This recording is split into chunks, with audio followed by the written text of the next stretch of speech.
ডকমকাৰ যিটো ঘটনা সেইটোলৈ আমি সকলোৱে আচলতে শংকিত আৰু স্তম্ভিত। প্ৰথম কথা এটা বহুত দুখৰ এটা সংবাদ, এটা বহুত নোহোৱা নোপোৱা এটা ঘটনা নিচিনা কথা।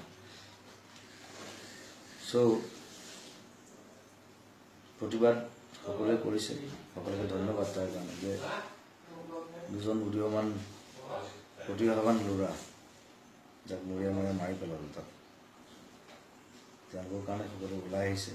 এইটো ডাঙৰ কথা।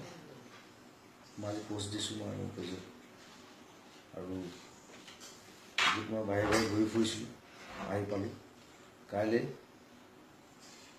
আমি কাছাৰীঘাটৰ ওচৰত প্লেনেটৰিয়াম যিটো আছে অসমৰ, গুৱাহাটী প্লেনেটৰিয়াম, তাৰ সন্মুখত আমি লগ হ'ম গধূলি 4টা বজাত। সকলোকে আমন্ত্ৰণ জনাইছোঁ, তাত যাতে আহক আৰু প্ৰতিবাদ সাব্যস্ত কৰক। কিন্তু এটা কথা কওঁ, আমাৰ এই প্ৰতিবাদ হ'ব মৌন প্ৰতিবাদ। আমি চিঞৰ বাখৰ নকৰোঁ, আমি মৌনতাৰে থ্ৰু চাইলেন্স আমি আমাৰ প্ৰতিবাদ সাব্যস্ত কৰোঁ যে এনেকুৱা ঘটনাও কেতিয়াও হ'ব নালাগে। এই জাতি জনগোষ্ঠীৰ সংঘাত যিটো সৃষ্টি হৈছে, সৃষ্টি হোৱাৰ বিপ্লৱ হৈছে, তাক আমি ৰোধ কৰিব লাগিব আৰু তাৰ কাৰণে বিদ্ৰোহ কৰিব লাগিব, বিপ্লৱ কৰিব লাগিব। আমি সকলোৱে একগোট হৈ একেলগে থাকিব লাগিব। সেইটোৱে বিচাৰোঁ। মই আহিম কালি 4টা বজাত, আপোনালোকো আহিব, তাকে বিচাৰোঁ। আৰু তেওঁলোক বহুত সৰু ল'ৰা ছোৱালী, মোৰ ভাইটিৰ নিচিনা।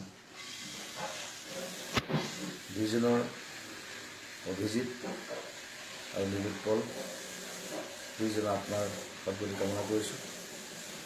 কিন্তু মই এটা কথা কওঁ, মই মোৰ পোষ্টত লিখিছোঁ যে we live for something, we die for something, but we don't die without any cause. আৰু তেওঁলোক কোনো কাৰণ নোহোৱাকৈ মৰিলে, সেইটো হ'ব নাপায়। সেই বস্তুটো বন্ধ কৰিবলৈ কাৰণেহে আমাৰ এই যুদ্ধ, আমাৰ এই বিপ্লৱ। সকলো আহক কাইলৈ 4টা বজাত গধূলি প্লেনেটৰিয়ামৰ সন্মুখত আমি একেলগ হ'ম। Thank U.